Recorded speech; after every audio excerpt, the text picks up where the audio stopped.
கண்ணியத்திற்குரிய சகோதர சகோதரிகளே,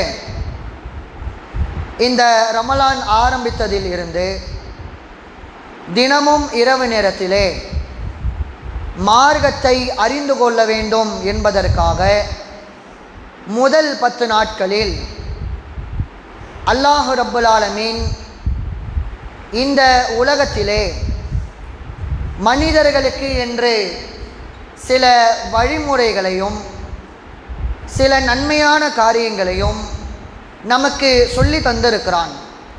அதன் மூலமாக மனிதன் மறுமைக்கான வெற்றியை வழியை தேடுவதை அது எவ்வாறு என்பதை நாம் பார்த்து முடித்தோம்.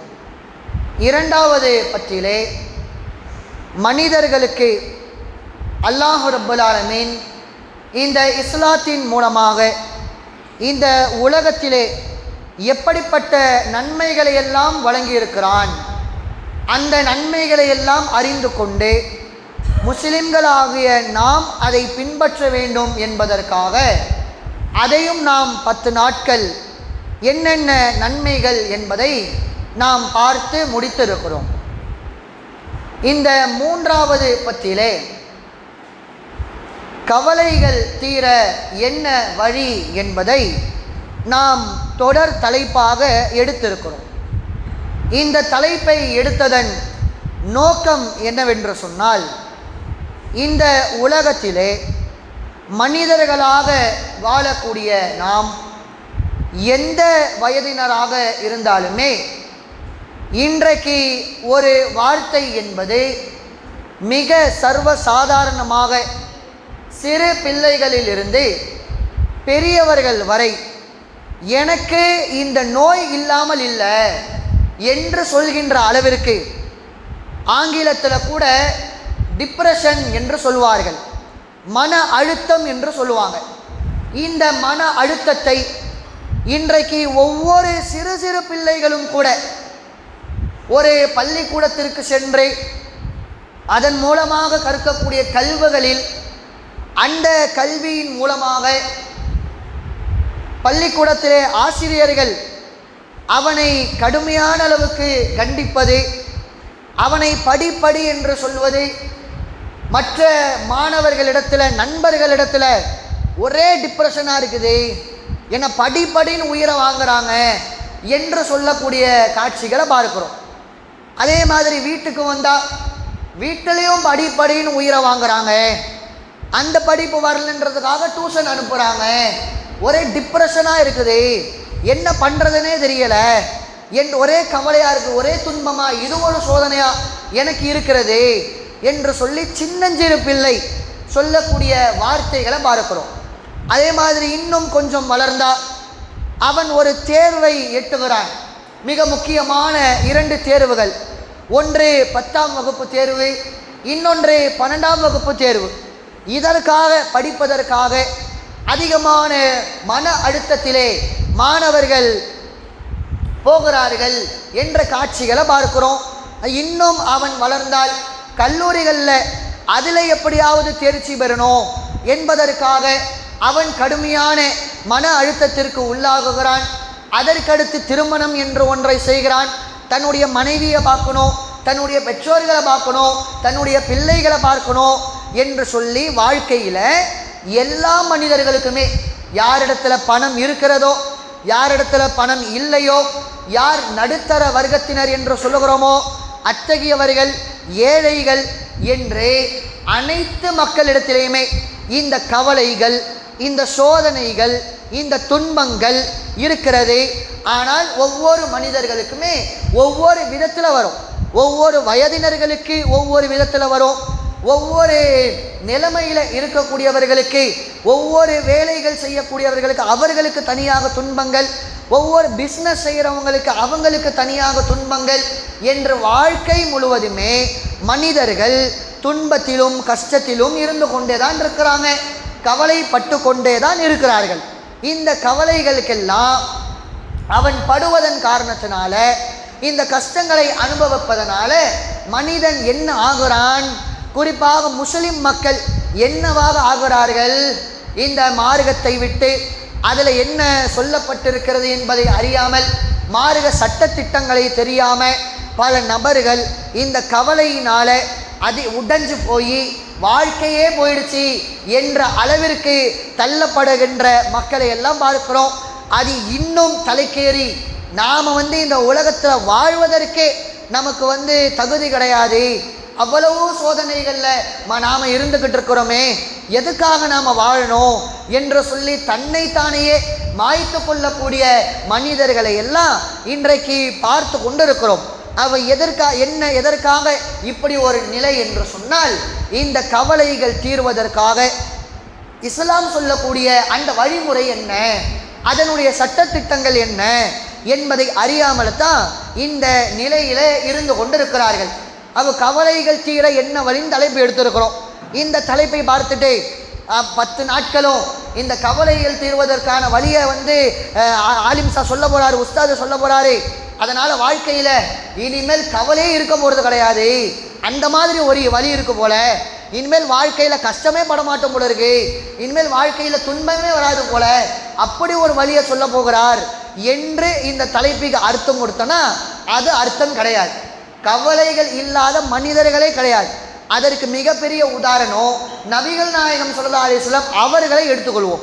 அவர்கள் தங்களுடைய பேரன், அவர்களுடைய இறப்பினுடைய நேரம், அவர்களுடைய பேரன் தன்னுடைய மகள் ஜெய்னப் அவர்களுடைய மகன் பேரன் சிறு வயது பிள்ளை அவர்கள் ஒரு நோய்வாய்ப்பட்டு மூச்சு இழக்கின்ற ஒரு நிலையில ஜெய்னப் அவர்கள் அல்லாஹ்வுடைய தூதரனுடைய வீட்டிற்கு வராங்க.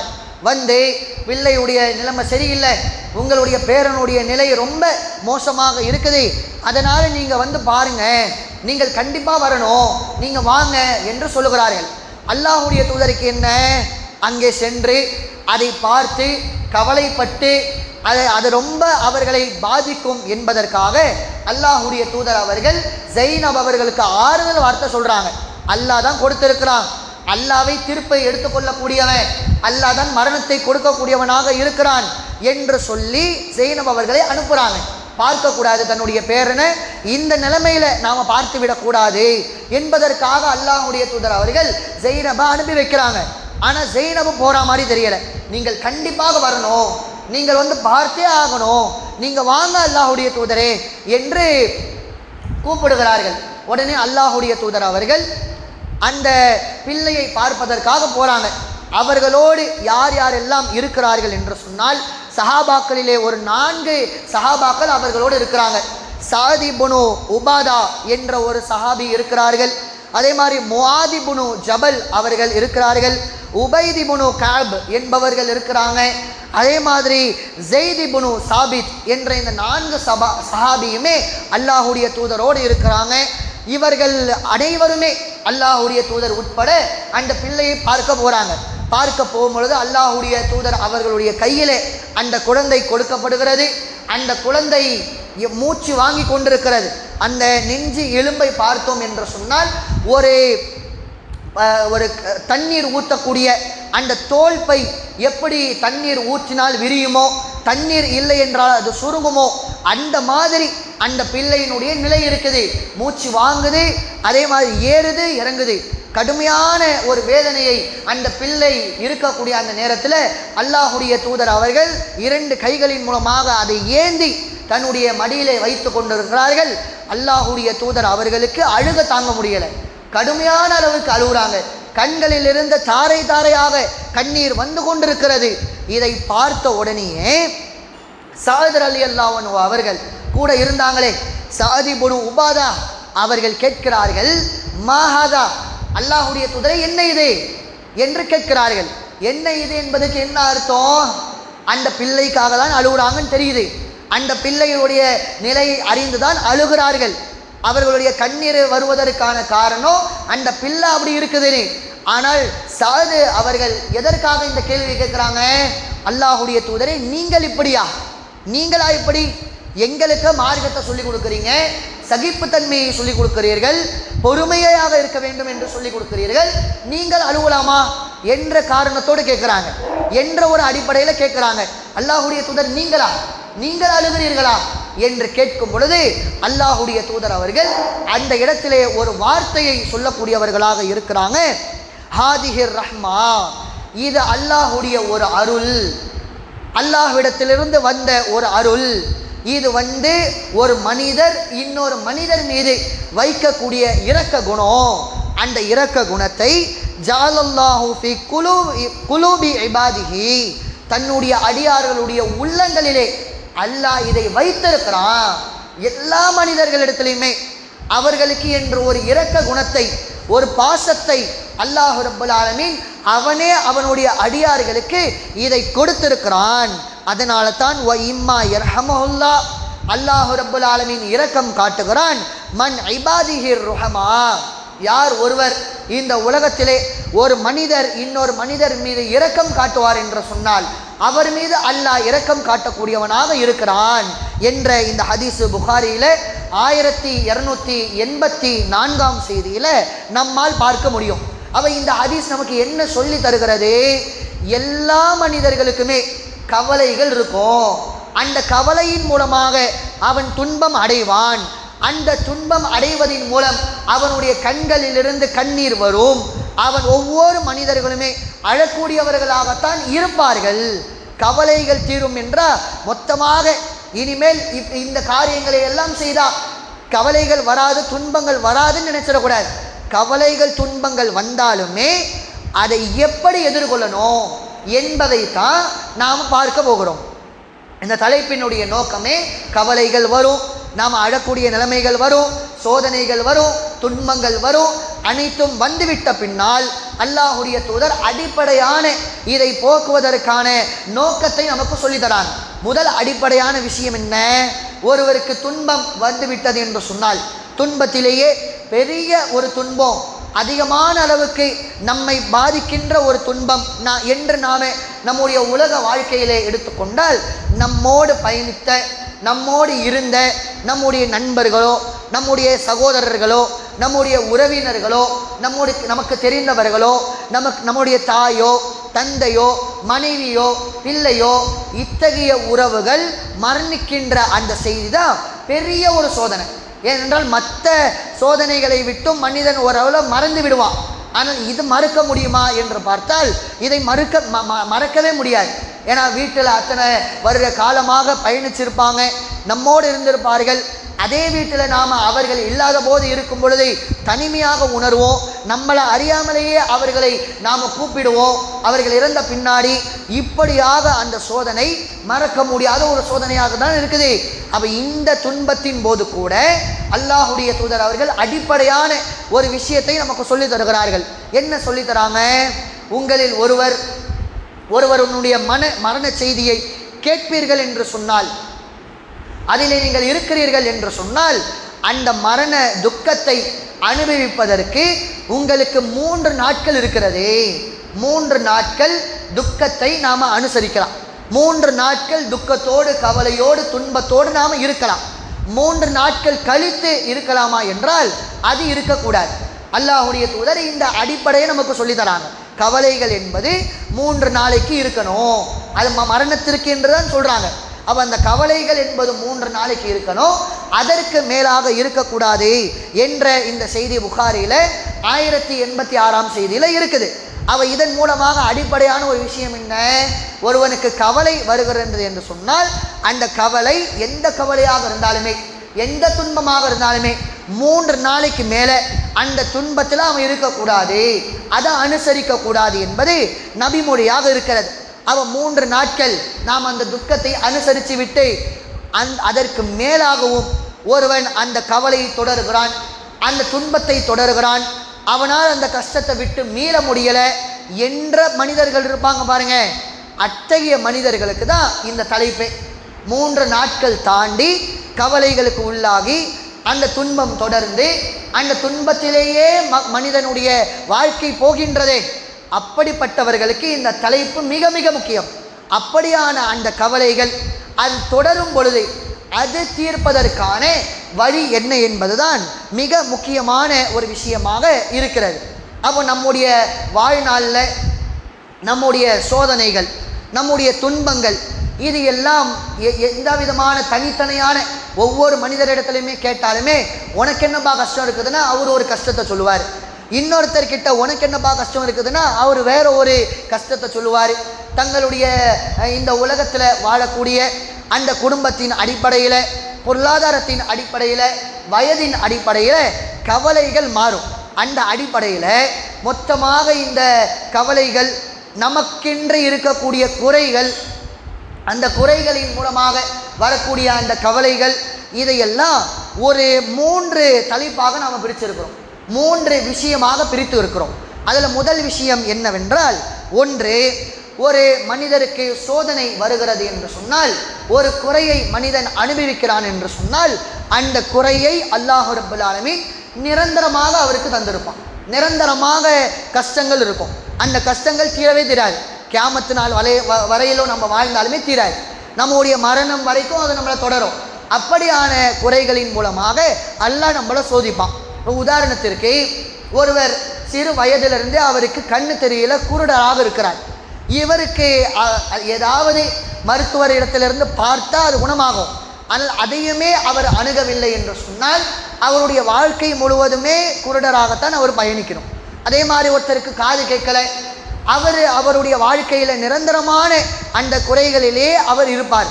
அப்போ இந்த மாதிரி நிரந்தரமான கவலைகள், நிரந்தரமான துன்பங்கள், அல்லாஹ் கொடுத்த நிரந்தர விஷயங்கள், இது ஒரு மனிதரிடத்துல இருக்குதுன்னு வைங்க. இந்த மனிதர் அந்த கவலைகளை தீர்ப்பதற்கான வழி என்ன, அந்த கவலைகளை போக்குவதற்கான வழி என்ன, இது முதல் விஷயம். இதில் நாம் பொதுவான விஷயங்களையும் பார்ப்போம், தனித்தனியாக. உதாரணத்திற்கு, ஒருவர் கண் தெரியாமல் இருக்கிறார், அவர்களுக்கு என்ன நன்மை, அவர்களுக்கு அந்த கவலை தீர்ப்பதற்கு என்ன நன்மை, அப்படி ஒவ்வொரு குறையாகவும் எடுத்தோம் நாம் இதை பேசக்கூடியவர்களாக இருக்கிறோம். அதே மாதிரி இரண்டாவது கட்டமாக, ரெண்டாவது என்ன, சில குறைகள் இருக்கும், சில துன்பங்கள் இருக்கும், அப்பப்பொழுது வரும். ஆனால் அந்த துன்பம் நம்மளை விட்டு நீங்கிறோம். உதாரணத்துக்கு நோய் எடுத்துக்கோங்களேன், ஒரு ஜுரம் வருது, காய்ச்சல் ஏற்படுது, அந்த காய்ச்சல் வரும், ஆனால் அது சில காலங்களிலே போயிடும். அதே மாதிரி மனிதன் சில பொருளாதாரத்தில் நஷ்டம் அடைந்து விட்டான், அந்த நஷ்டத்திலேயே தான் அவன் வாழ்க்கை போகுமா என்றால் வாழ்க்கை முழுவதுமாக அப்படி போகாது.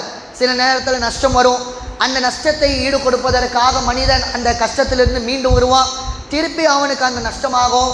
இப்படி நிரந்தர குறைகள் இல்லாமல் அவ்வப்பொழுது வந்து போகக்கூடிய அந்த கவலைகளும் துன்பங்களும் சோதனைகளும் மனிதர்களுக்கு வரும். அப்போ இதை ஒரு மனிதன் அடைவான் என்று சொன்னால் இதற்கான தீர்வு என்ன, இந்த கவலைகளுக்கான தீர்வு என்ன என்பதையும் நாம் பார்க்க போகிறோம். முதலாவது விஷயம் அல்லாஹ் கொடுக்கிற நிரந்தர சோதனைகள். இரண்டாவது விஷயம் அல்லாஹ் கொடுக்கக்கூடிய அவ்வப்பொழுது வந்து போகக்கூடிய அந்த சோதனைகள், இது இரண்டாவது. மூன்றாவது என்ன, மூன்றாவது விஷயம் என்னன்னா, அது ஒரு சோதனையாகவே எடுத்துக்கொள்ளப்படாது, ஆனால் மனிதன் அதை தனக்குத்தானே சோதனையாக ஏற்படுத்திக் கொள்வான். மனுஷனாக ஏற்படுத்தி கொள்ளக்கூடிய ஒரு சோதனை, அது உண்மையிலே சோதனையாக இருக்காது. அது உண்மையிலேயே அல்லாஹ் கொடுத்த ஒரு கஷ்டமாக இருக்குமா என்று பார்த்தால் கிடையாது. மனிதனாக அவனாக ஏற்படுத்தக்கூடிய ஒரு சோதனையாக இது இருக்கிறது. என்ன, உதாரணத்திற்கு இப்பொழுது இந்த 10ஆம் வகுப்பு 12ஆம் வகுப்பு தேர்வெல்லாம் இருக்குது. இந்த தேர்வெல்லாம் இருக்குதுல்ல, இதில் என்ன செய்வாங்க, மாணவர்கள் தேர்வு எழுதிவிட்டு வருவார்கள். இந்த தேர்வு எழுதுறதுக்காக எழுதி முடித்து விட்டு ரிசல்ட் வரும் பொழுது நாம் எதிர்பார்த்த ஒரு முடிவு வந்திருக்காது, நாம் எதிர்பார்த்த மதிப்பெண் வந்திருக்காது, மார்க் அவ்வளோவா எடுத்திருக்க மாட்டோம்.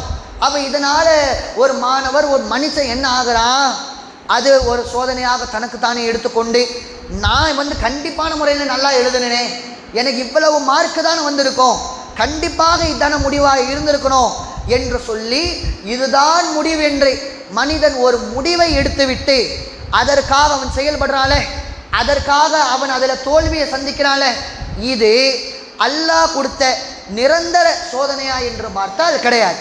இது மனிதன் அவனாகவே ஏற்றுக்கொள்கிறான்.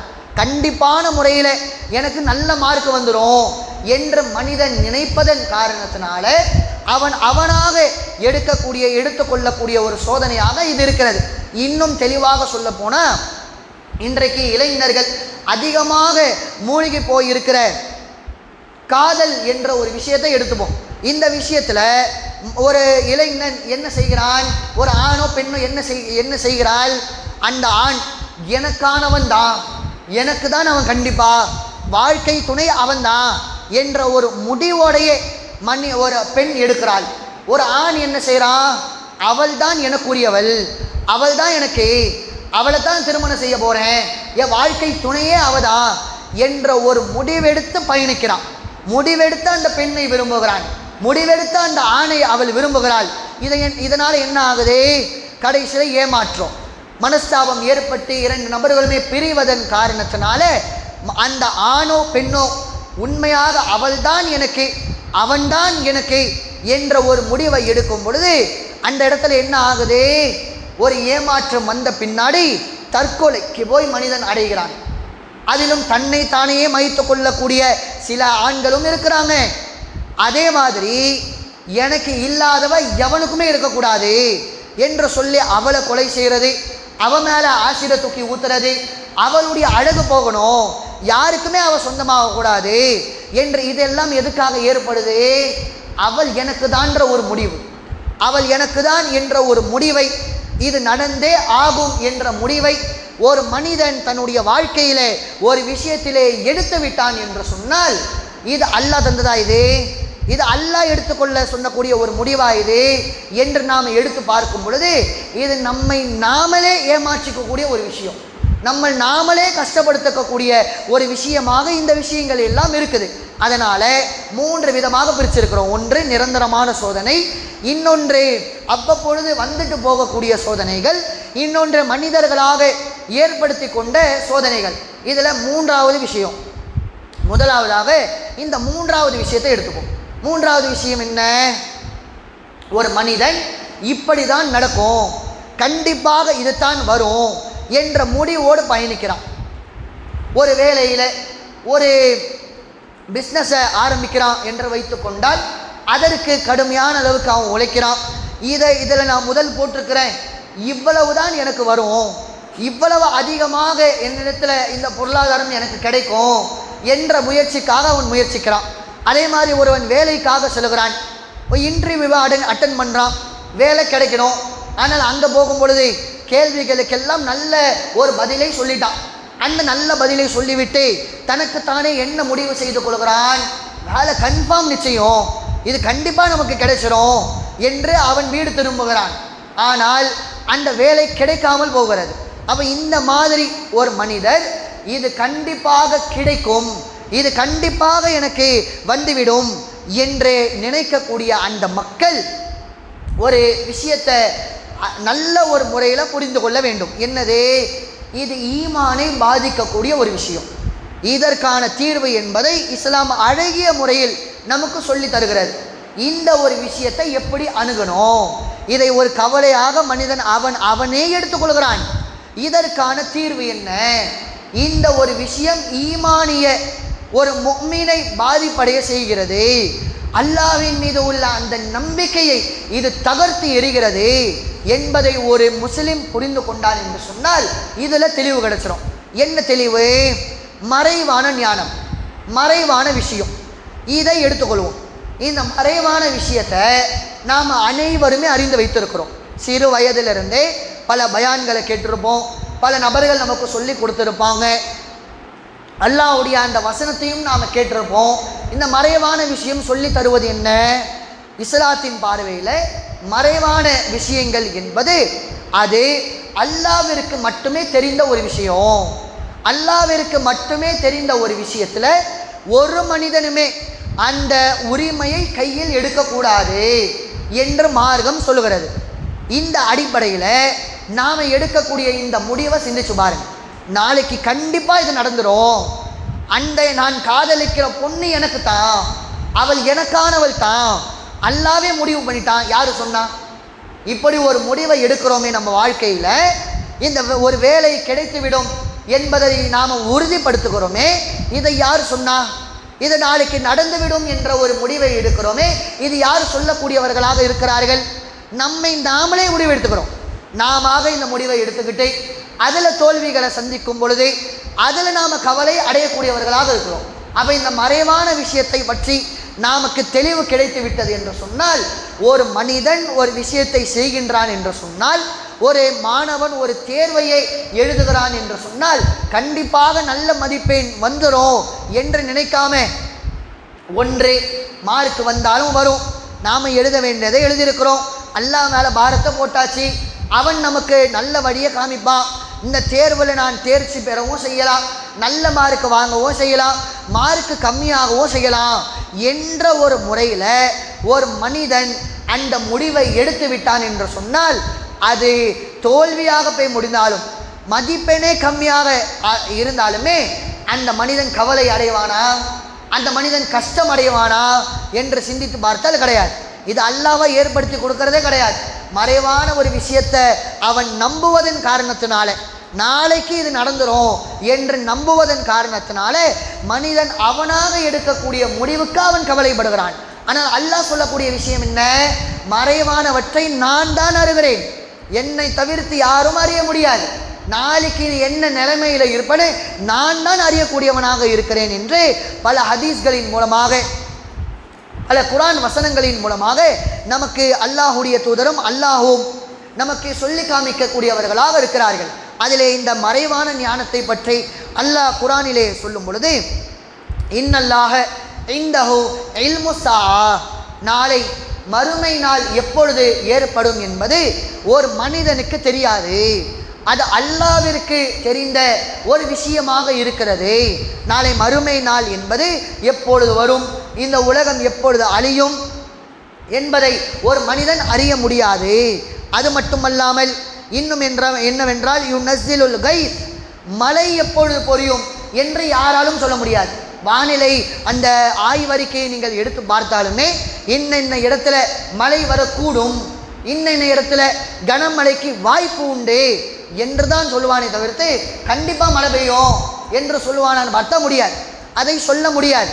ஏன்னா கடுமையான அளவுக்கு மழை வரும், கடுமையான புயல் வேகத்தில் வரப்போகுது, புயல் எல்லாம் கூட எடுப்பாங்க, புயல் இந்த ஒரு வேகத்தில் கரையை கடக்க போகிறது, சென்னையை கடக்க போகிறது என்று சொல்லுவான். ஆனால் சென்னை பக்கமே வராது, சென்னைக்கு முன்னாலேயே புயல் ஆஃப் ஆகிடும். அதே மாதிரி மழை, கடுமையான மழை இருக்கிறது, அனைவருமே நீங்கள் ரெட் அலர்ட் ஆரஞ்சு அலர்ட்னு போடுவான். ஆனால் மழை வருமா என்று பார்த்தால் வராது, மழை வர வாய்ப்பு இல்லைன்னு சொல்லுவான். அப்போன்னு பார்த்து கடுமையான மழை இருக்கும். அப்போ இந்த மாதிரி எல்லாம் இதுவும் ஒரு மறைவான ஆற்றலில் உள்ளது. அந்த மழை எப்பொழுது வரும் என்பதை அல்லாஹ்வை தவிர வேறு யாரும் அறிய முடியாது. மேலும் அர்ஹம், இந்த ஒரு பெண் அவள் அந்த கர்ப்பத்தை சுமக்கிறாள், அதை சுமக்கும் பொழுது அந்த குழந்தையை சுமக்கிறாள், அந்த குழந்தை எப்படிப்பட்டதாக இருக்கும், அந்த கர்ப்பப்பையிலே என்ன நடக்கிறது என்பதை அல்லாஹ்வை தவிர வேறு யாரும் அறிய முடியாது. இதில் நமக்கு ஒரு சந்தேகம் வரும். என்ன சந்தேகம்? ஸ்கேன் மூலியமாக தெரிஞ்சிருதே, ஸ்கேன் மூலியமாக பிள்ளை என்ன நிலைமையில் இருக்குது, அது என்ன பிள்ளை, அதை சொல்ல மாட்டாங்க, இந்திய அளவில் அதை சொல்ல மாட்டாங்க, ஆனால் தெரியும் அவன் இந்த நிலைமையெல்லாம் இருக்கும் பொழுது அதான் தெரிஞ்சிருதே என்று நமக்கு ஒரு சந்தேகம் வரும். இதை பற்றி அல்லாஹ் சொல்ல கிடையாது. அந்த கர்ப்பப்பை இருக்குதுல, அந்த கர்ப்பப்பையை பற்றியே அல்லாஹ் பேசுகிறான். அந்த கர்ப்பப்பையினுடைய அந்த வாழ்க்கை முழுவதை பற்றியுமே அல்லாஹ் பேசுகிறான். ஏன், ஒரு கர்ப்பப்பை எத்தனை குழந்தைகளை தாங்கும்னு யாராவது சொல்ல முடியுமா? குழந்தையை உருவாகத்துக்கு முன்னாடி கண்டிப்பாக இந்த கர்ப்பப்பை என்பது இந்த பெண் என்பவள் அந்த கர்ப்பப்பையை ஒரு குழந்தை சுமக்கும், 2 குழந்தை சுமக்கும், அல்லது சுமந்தே இது தீரும், அல்லது இதை சுமக்க முடியாது என்று யாராவது சொல்ல முடியுமானா முடியாது. அல்லாஹ்வை தவிர்த்து வேறு யாராலும் முடியாது. அதனால் தான் பல பேர்களை பார்க்கலாம், 30 வருஷமாக குழந்தை இருக்காது, ஆனால் என்ன குறைகள் என்ற அந்த பெண்ணை செக் பண்ணும் பொழுது ஒரு குறையும் இருக்காது. ஆனால் அந்த கர்ப்பப்பையில் அல்லாஹ் அதை ஏற்கக்கூடிய அந்த நிலைமையில் அல்லாஹ் வைக்கலை, அதை அல்லாஹ் அறியக்கூடியவனாக இருக்கிறான் என்று மறைவான விஷயத்தை இதில் அல்லாஹ் ரப்பல் ஆலமீன் சொல்கிறான். அடுத்ததான் முக்கியமான விஷயம், வமா தத்ரி நப்சுன் மாதா தக்ஸிபு கதா, ஒரு மனிதன் நாளை என்ன சம்பாதிப்பான் என்பதை அறிய மாட்டான். அவன் நாளை என்ன சம்பாதிப்பான் என்பதை அறியாத ஒரு மனிதன் கண்டிப்பாக இது நடந்துரும், கண்டிப்பாக இது நடந்துரும் என்று ஒரு மனிதன் தன்னுடைய மனதிலே எடுத்து வைக்கிறான் என்று சொன்னால் இது மறைவானவற்றில் உள்ள ஒரு விஷயம். இது மறைவான வெற்றிலே அல்லாஹ் ரப்பல் ஆலமீனுடைய ஒரு அதிகாரத்திலே கை வைக்கக்கூடிய விஷயம் என்பதை நாம் அறிந்து கொள்ள வேண்டும். அதே மாதிரி இப்படி ஒரு பண்பு என்பது, இந்த மறைவான ஆற்றலை ஒரு மனிதன் எடுத்து வைத்திருக்கிறான் என்று சொன்னால் அது குஃப்ருக்கு சமம்னு சொல்கிறான். அது காஃபிருடைய பண்பு என்று அல்லாஹ் ரப்பல் ஆலமீன் சொல்கிறான். 19வது அத்தியாயத்தில் 77 78ஆம் வசனத்திலே நீங்கள் பாருங்கள். அஃபரஐதல்லதீன கஃபர பி ஆயாத்தினா, நம்முடைய வசனங்களை மறுப்பார்களை நபி அவர்களை நீங்கள் பாருங்க என்ன சொல்கிறாங்க. வகால லி அவ்வபீன மாலம் வலதா, எனக்கு இவ்வளவு செல்வம் கிடைக்கும், எனக்கு இவ்வளவு பிள்ளை கிடைக்கும்னு அவங்க சொல்கிறாங்க. பார்த்தீங்களா முகமது எப்படி சொல்கிறாங்க பார்த்தீங்களா? எனக்கு இவ்வளவு பொருளாதாரம் தான் கிடைக்கணும், அவன் முடிவு பண்ணிக்கிறான். எனக்கு இந்த பிள்ளை தான் வரும், இத்தனை பிள்ளை தான் அல்லாஹ் கொடுப்பான் என்று அவன் நினைக்கின்றான். என்று யார் நினைக்கிறார்? காஃபிர், என்னுடைய வசனங்களை மறுத்தவன் நினைக்கக்கூடியவனாக இருக்கிறான். அவனுக்கு சொல்லுங்க, அத்லா இல் கைப், அந்த மறைவானவற்றை அவனுக்கு நாம் சொல்லி கொடுத்திருக்கிறோமா?